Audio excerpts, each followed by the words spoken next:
नमस्कार, आप देख रहे हैं हॉर्नबिल टीवी। हमारे खास कार्यक्रम शख्सियत में मैं उत्पल आपका स्वागत करता हूं। जैसा कि आप सभी जानते हैं कि हमारे खास कार्यक्रम शख्सियत में हर सप्ताह हमारे बीच कोई एक खास चेहरा होता है। इस बार हमारे बीच एक समाज सेवी बिलासपुर की चर्चित चेहरे पायल शब्दलाट मौजूद है, जिनसे हमारे स्टेट हेड अमित संतवानी ने खास बातचीत की। नमस्कार, मैं हूं अमित। आप देख रहे हैं हॉर्नबिल टीवी। हमारे खास कार्यक्रम शख्सियत में आज एक गेस्ट हमारे साथ हैं जो पहचान की मोहताज नहीं है। वो एक एनजीओ चलाती हैं, पायल एक नया सवेरा। इनका परिचय मैं आपसे करा दूं। इन्होंने बहुत सारे कार्यक्रम किए हैं। मैडम, हमारे कार्यक्रम में आपका बहुत बहुत स्वागत है। धन्यवाद। मैं ये जानना चाहूंगा मैडम, आपको समाज सेवा की प्रेरणा मिली कहाँ से? देखिए, बचपन से ही मैं अपने आसपास ऐसी परिस्थितियां देख रही थी कि जहाँ छोटे छोटे चीज़ों के लिए लोग संघर्ष कर रहे थे। तब से मैंने तय किया कि अगर भगवान ने मुझे सक्षम बनाया है तो मैं लोगों की मदद करूं। और जो हमारे बुजुर्ग हैं, दादा दादी, मम्मी पापा, उन लोगों ने भी मुझे यही शिक्षा दी कि अगर आप किसी एक व्यक्ति के भी काम आते हैं तो आपका जीवन सफल है। तभी से मैंने तय किया कि इस लाइन में मुझे आगे बढ़ना है। आप अभी किन सामाजिक मुद्दों पे विशेष रूप से काम कर रही हैं? जी, मैं महिला सशक्तिकरण के लिए काम कर रही हूँ, शिक्षा के लिए काम कर रही हूँ और पर्यावरण संरक्षण के लिए काम कर रही हूँ। क्योंकि मेरा मानना है अगर महिला मजबूत होंगी तो परिवार मजबूत होगा और शिक्षा से ही बदलाव संभव है। और पर्यावरण स्वस्थ रहेगा तो हम स्वस्थ रहेंगे और हमारी आगे आने वाली पीढ़ी भी स्वस्थ रहेगी। आपने एक कार्यक्रम किया था जी, लक्ष्मी ऑडिटोरियम जी। में, उम्र 55 की दिल हाँ बचपन का। जी। उसके बारे में कुछ बताइए हमारे दर्शकों को। वो कार्यक्रम जो है वो मेरे दिल के बहुत करीब है, क्योंकि आज आप देखें कि बहुत से बुजुर्ग लोग जिन्होंने अपना पूरा परिवार में अपना समय, अपना पैसा, सब चीज़ न्यौछावर कर दिया अपने बच्चों पे, उनको ले जाके वृद्धाश्रम छोड़ दिया जाता है। तो मैं टाइम टू टाइम वृद्धाश्रम विजिट करती हूँ, तो उनके में वो एक बहुत लोनलीनेस मैंने देखती थी कि लोग आते हैं, सामान देते हैं, पर वो खुश नहीं होते, क्योंकि सामान से ही नहीं, उनको वक्त चाहिए। तो जब हम उनसे मिलते हैं तो वो इतने उत्साहित होकर हमसे मिलते थे कि अरे पायल बिटिया आ गई। तो तब मेरे दिमाग में आया कि उनको कहीं ना कहीं बच्चों की कमी है। और एक तनखा मेमोरियल स्कूल है जहाँ पे मैं स्पेशल बच्चे हैं, वहाँ पे भी मैं जाती थी, तो उन स्पेशल बच्चों को भी कुछ एक प्लेटफॉर्म देना था। तो मुझे ऐसा लगा कि इन दोनों को क्यों ना कंबाइन कर दें, तो जो इनकी कमी है, जो जो अपने बच्चों को मिस करते हैं, तो दोनों को मिक्स कर देंगे तो एक बहुत अच्छा हो जाएगा। तो मैंने एक ऐसे ही प्लान किया, उम्र 55 की दिल बचपन का, जिससे हम ज़्यादा से ज़्यादा वहाँ पे 1 महीना हमने ट्रेनिंग दी, उनको वॉकिंग की, मस्ती किए, तो एक अच्छी मेमोरीज और उनको भी कॉन्फिडेंस आया। शुरू में तो बहुत दिक्कतें हुई क्योंकि वो बुजुर्ग आना नहीं चाहते, कहीं ना कहीं इतने टूटे हुए थे कि उनको वो सब चीज़ें अच्छी नहीं लग रही थी। बट धीरे धीरे जब उनसे बात करें तो फिर वो खुद से आ गया है कि कोई गाना गाएगा, कोई डांस करेगा, तो ऐसे करके एक बहुत अच्छा कार्यक्रम हुआ। ये जो आपने नाम दिया उम्र 55 की दिल बचपन का, जी। ये नाम, ये टाइटल कैसे सूझा आपको? बस वही, क्योंकि बच्चे थे और बुजुर्ग थे, तो उसी हिसाब से मैंने दोनों को कंबाइन करके उम्र 55 की दिल बचपन का। ऐसा कोई प्रोजेक्ट जिसने आपके सोचने का तरीका बदला और आपको इस फील्ड में मतलब एकदम लगने के लिए आप एकदम वो हो गए, तो क्या ऐसा कोई प्रोजेक्ट जिसके बारे में आप बताना चाहती हैं दर्शकों को? महिला सशक्तिकरण का ही, क्योंकि मैं बहुत सी महिलाओं को देखती हूँ कि बहुत परेशान होती हैं, घर में भी इज्जत नहीं मिलती है। तो ऐसे ही एक समूह को हमने सैनिटरी यूनिट, मैन्युफैक्चरिंग यूनिट पूरा सेटअप करके दिया करीकछार में, उनको पूरी ट्रेनिंग दी। और अब इतना अच्छा लगता है उनको देख के कि अब वो उसको प्रॉपर रन कर रही हैं। प्लस बोलते हैं ना, एक पंथ दो काज, तो हमारे यहाँ एक पंथ दो काज की जगह और ज्यादा अच्छा हो रहा है, क्योंकि वो खुद कर रही हैं, अपना घर परिवार चला रही है, सेल्फ डिपेंडेंट है। उसके अलावा वो ना पूरे गांव में अवेयरनेस कर रही हैं कि आपको सैनिटरी पैड्स यूज करने हैं, उससे बीमारियां आती है। तो वो जब मैं देखती हूँ प्रोजेक्ट, मेरे को एक और उत्साह आता है कि ऐसे लोगों को आगे और जैसे आप आखिर क्योंकि आप तो हर जगह जाके काम कर रही हैं, बहुत सारे गाँव में भी जाती हैं, बहुत सारी जगहों जाती हैं, छोटी बड़ी सब जगह, तो आपको ऐसे किन चुनौतियों का सामना करना पड़ता है? जैसे क्योंकि घर भी है, घर भी देखना है, परिवार भी देखना है, तो बहुत सारी चुनौतियां, ऐसी कोई एक चुनौती जिसको सामना करने में आपको लगता हो कि थोड़ा सा कठिनाई जा रही है, ऐसा कुछ? देखिए, कठिनाइयां तो बहुत आती हैं, पर आप अगर कुछ ठान लेते हैं ना तो आपके लिए कुछ भी मुश्किल नहीं होता है। परिवार से पहले स्टार्ट होता है, क्योंकि हम जब घर में रहते हैं तो ऑल टाइम अवेलेबल रहते हैं, तब जब घर से निकलते हैं तो थोड़ा सा घर वालों को खटकता है, तो एक छोटी सी परेशानी वो है। फिर उसके बाद जब आप बाहर भी जाते हैं तो क्या होता है कि लोगों का विश्वास जितना बहुत मुश्किल होता है। कई बार लोग क्या होता है दिखावे के लिए भी इतना, समाज आप देखते होंगे कि समाज कार्य कर रहे हैं पर देते केला है, फोटो इतनी खिंचाते हैं कि वो शर्मिंदगी महसूस करने लगता है सामने वाला बंदा। तो उनको कहीं ना कहीं ऐसा लगता है कि अगर ये हमारी मदद करने आए तो कहीं इनका स्वार्थ तो नहीं छुपा है।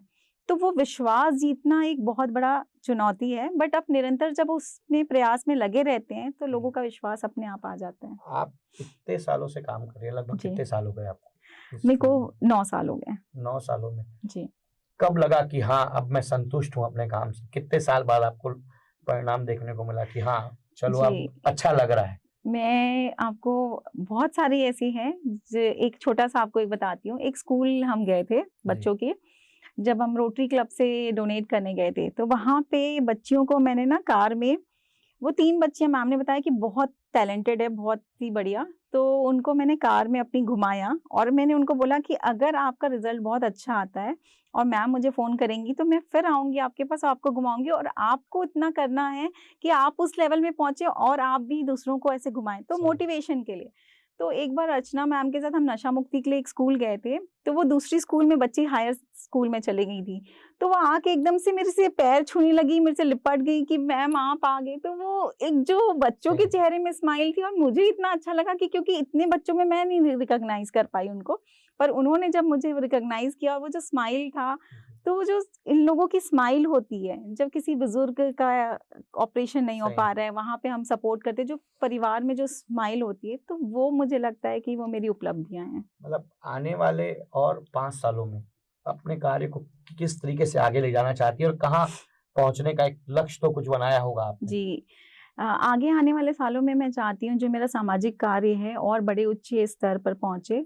मैं चाहती हूँ कि जो हमारी शाखाएं हैं और लोगों तक पहुंचे, गली गली तक, गांव गांव तक पहुंचे, जहां भी कहीं भी कोई बच्चा अपनी शिक्षा से पैसों के कारण वंचित ना रहे, कोई इलाज मतलब ना रुके और घर में खाने के लिए मोहताज ना हो, लोगों तक पहुंचे। इसीलिए हम शिक्षा पे और महिला सशक्तिकरण पे ज़्यादा काम कर रहे हैं, क्योंकि अब जैसे मैंने बताया कि महिला अगर मजबूत होंगी तो परिवार मजबूत होगा और शिक्षित होंगे लोग तो आगे हमारा भविष्य अच्छा होगा, हमारा देश आगे तरक्की करेगा।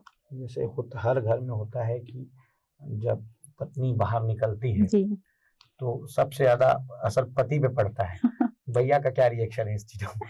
देखिए, इनिशियली मैंने आपको बताया कि वो आदत नहीं होती ना, तब जब निकलते हैं तब थोड़ा सा था, पर जैसे जैसे उन्होंने देखा कि मेरा काम बहुत अच्छा है, बोलते हैं ना काम बोलता है, तो लोगों से जब उनको अरे यार तो तुम्हारी वाइफ तो इतना अच्छा काम कर रही है, तो एसपी सर से मिले या कलेक्टर सर, तो हर कोई अप्रिशिएट करता है जब आपको पर्सनली आपके काम को देखता है और पहचानने लगते हैं, तब उन्हें रियलाइज हुआ कि नहीं आप बहुत अच्छा काम कर रहे हो, तो मैं तुम्हारे साथ हूँ, तुम आगे बढ़ो, तो तब से सपोर्ट करते हैं। जो लोग अभी कितने लोगों की टीम होगी लगभग आपकी, मतलब जो आपके साथ वर्क करते हैं? अभी हमारे साथ तो है ग्रुप में हम 20-25 लोग, पर हर कोई अपना टाइम नहीं दे पाता, तो मैं किसी को फोर्स नहीं करती। तो जब हम ग्रुप में डालते हैं, जितने लोग आते हैं, जितने सब लोग मिलके काम करते हैं, किसी का बैक फुट में वर्क होता है, किसी का फ्रंट फुट में होता है, तो हर किसी का इम्पोर्टेंस तो है अपनी अपनी जगह पे।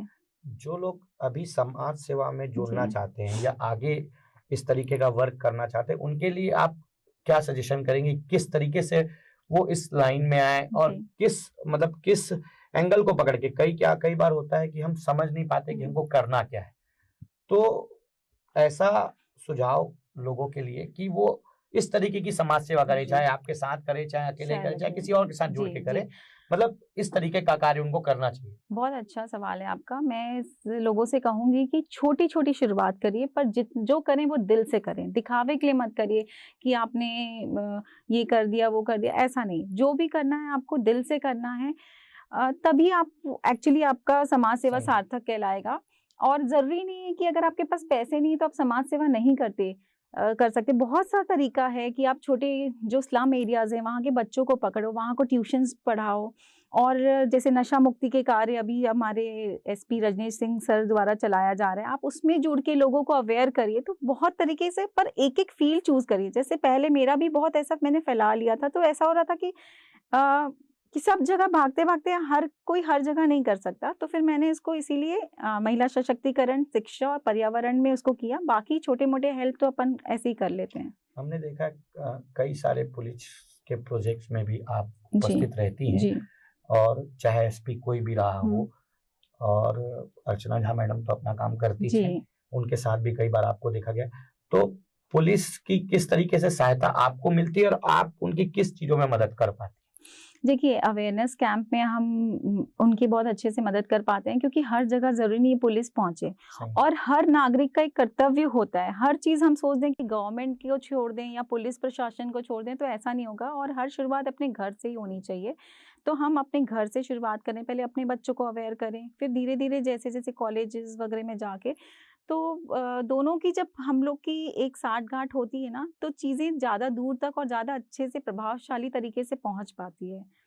मतलब अभी जो हमारी युवा पीढ़ी है, आप देख रहे होंगे कि बहुत कम उम्र के बच्चे नशों में और पब, नाइट लाइफ, लोगों को आजकल यही चाहिए। जी बिल्कुल। तो हमारे जो कम उम्र के बच्चे हैं, जो अभी 18 प्लस भी नहीं हो पाए हैं, आजकल उन लोग भी पब्स में इसमें, तो उनके लिए आप क्या सजेशन देंगे, और उनके माँ बाप बच्चे कि अपने बच्चों को किस तरीके से वो हैंडल करें, क्योंकि आजकल बच्चे समझते नहीं हैं, और बच्चों को थोड़ा भी बोलना और उनको ये लगता है कि हमारे ऊपर बंदिशें लग रही हैं। सही गलत की पहचान किस तरीके से, क्या सजेशन देंगी लोगों को? मैं सभी से ये कहना चाहूंगी, देखिए, युवा पीढ़ी में जोश भी है और सोच भी है। जहाँ युवा पीढ़ी खड़ी हो जाती है, वहां से बदलाव चालू हो जाता है।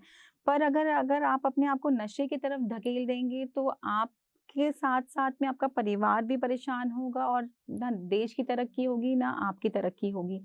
पर जब आप ठान लेंगे कि कुछ हमें बदलाव लाना है, तो आप इतने निडर हैं कि आप अपनी चीजों को खुलकर सामने रख पाते हैं, तो आप नशे में ना धुत होकर एक अच्छे डायरेक्शन में जाएंगे, तो बहुत अच्छा होगा। देश की भी तरक्की होगी।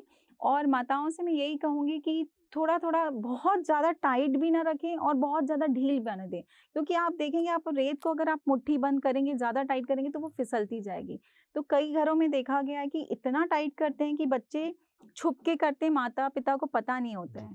तो थोड़ा सा ढील भी देना जरूरी है। बच्चों को सीखना भी, खुद कई चीजें बच्चे खुद से भी सीखते हैं, तो बैलेंस होना जरूरी है। और बच्चों से बात करते रहो, उनके फ्रेंड सर्कल के बारे में जानते रहो, क्योंकि संगत से ही इंसान बनता भी और बिगड़ता भी है। संगत पे बहुत डिपेंड करता है कि बच्चा किस डायरेक्शन में जा रहा है। अगर आप बच्चों को पढ़ने वाला संगत है, तो वो एक अच्छे उसमें डायरेक्शन में जाएगा। पर अगर बच्चे नशा और पब ये वाला है, तो बच्चा ऑब्वियसली गर्त में ही जाएगा। आप एक स्कूल के बारे में सुनी होंगी, तिफरा में एक स्कूल है, अंधमुख बधिर स्कूल, उसमें कभी आपका जाना हुआ है? नहीं, वहाँ हाँ, एक बार बहुत पहले जब मैं शादियों के आई थी, तब गई थी, तो मुझे बहुत अच्छे से तो याद नहीं है। आप बोल रहे हैं तो मुझे याद आ गया। तिफरा में गई थी मैं बच्चों के पास। वहाँ पे संख्या ज्यादा नहीं है वैसे। नहीं, अभी उस स्कूल की संख्या बढ़ गई है। मैं सिर्फ आपसे रिक्वेस्ट करूंगा कि एक बार आप जो इतना अच्छा काम करती हैं, एक बार आप वहाँ पे जाएं।